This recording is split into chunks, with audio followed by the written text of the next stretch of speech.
Un anniversaire en demi-teinte pour les Gilets jaunes.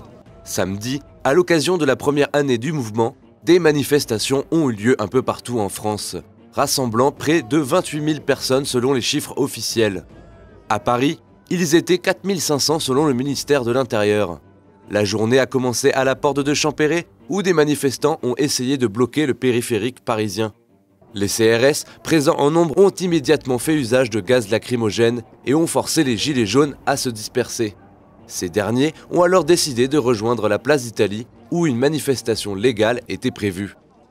Une manifestation annulée par la préfecture. En effet, la situation a rapidement dégénéré avec des violents affrontements entre manifestants et forces de l'ordre. Durant 6 heures, la place parisienne s'est transformée en un foyer quasi insurrectionnel. Au total, quelques 150 interpellations dans la capitale. Si certains gilets jaunes de la première heure sont toujours présents, le mouvement s'est métamorphosé en grande partie en une grogne anarchiste et anticapitaliste. En effet, les mouvements ont été peu à peu cadenassés par l'extrême gauche et leurs tendances anti-force de l'ordre. Malgré tout, la détermination et les revendications n'ont pas changé, donnant avec le temps naissance à des manifestants disposés à durer dans le temps. Je suis depuis le début, je ne suis pas tout le temps sur les mouvements, mais je suis depuis le début, je suis gilet jaune, je suis comme je suis là. Ce matin je suis venu, vous pouvez regarder, si on m'en fait enlever le premier, j'ai le deuxième, si on me fait enlever le deuxième, j'ai le troisième, et j'en ai même encore un autre. Monsieur Macron, votre règne prend fin, il faut partir. Ça va faire une catastrophe. Il faut rendre nos hôpitaux, il faut rendre nos écoles, nos autoroutes, nos retraités, les chômeurs, tout ça. On nous oppose face à des mecs qui galèrent à la fin du mois, qui sont payés pour ça. Écoute, ils ont une tâche à accomplir. C'est ça le plus tragique. Macron envoie les membres du peuple contre des membres du peuple. Et ça, les mecs l'ont bien compris. Moi, je suis passé au barrage policier tout à l'heure.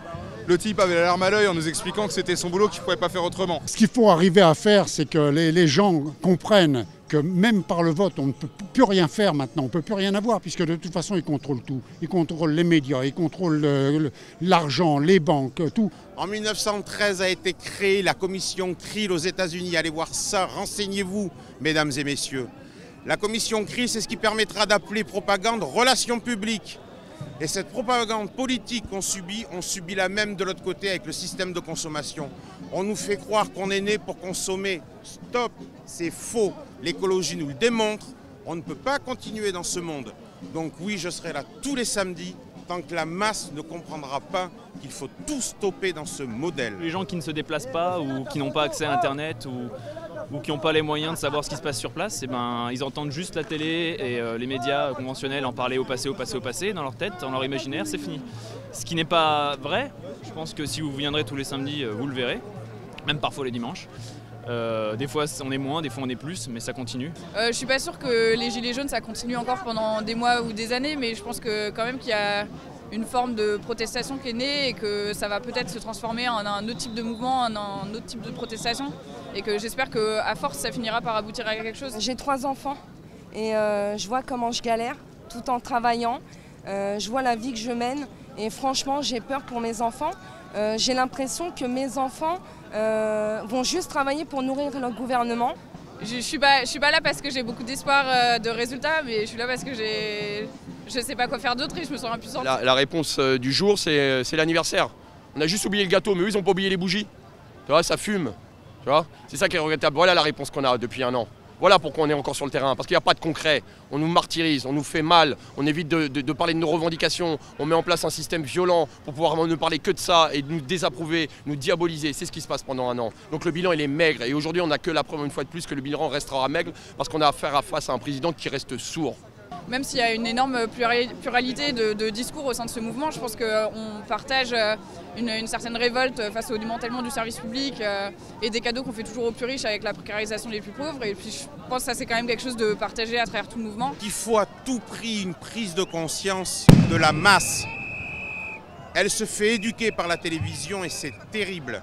On veut faire comprendre en fait qu'il y a de la précarité, qu'il y a des choses à changer, qu'il y a le climat, il y a énormément de choses. On n'y arrive pas par le pacifisme. On s'est fait discréditer, on a bien vu qu'on s'est fait discréditer. On n'ose même plus porter nos gilets jaunes. Même nos amis maintenant critiquent les gilets jaunes alors qu'ils ne sont jamais venus dans la rue et qu'ils n'ont jamais discuté avec des gilets jaunes. Alors d'un autre côté on se dit il faut peut-être passer à la force. Qu'est-ce que tu veux? Il y a des révolutions qui ont pris 100 ans.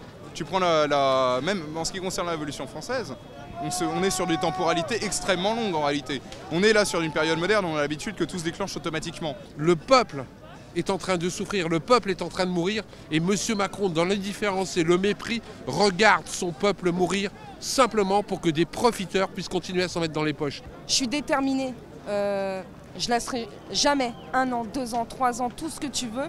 Tant que ça ne changera pas, ma détermination est forte. Et tu peux me massacrer, tu peux me taper, tu peux me gazer. Tous les samedis, je serai là.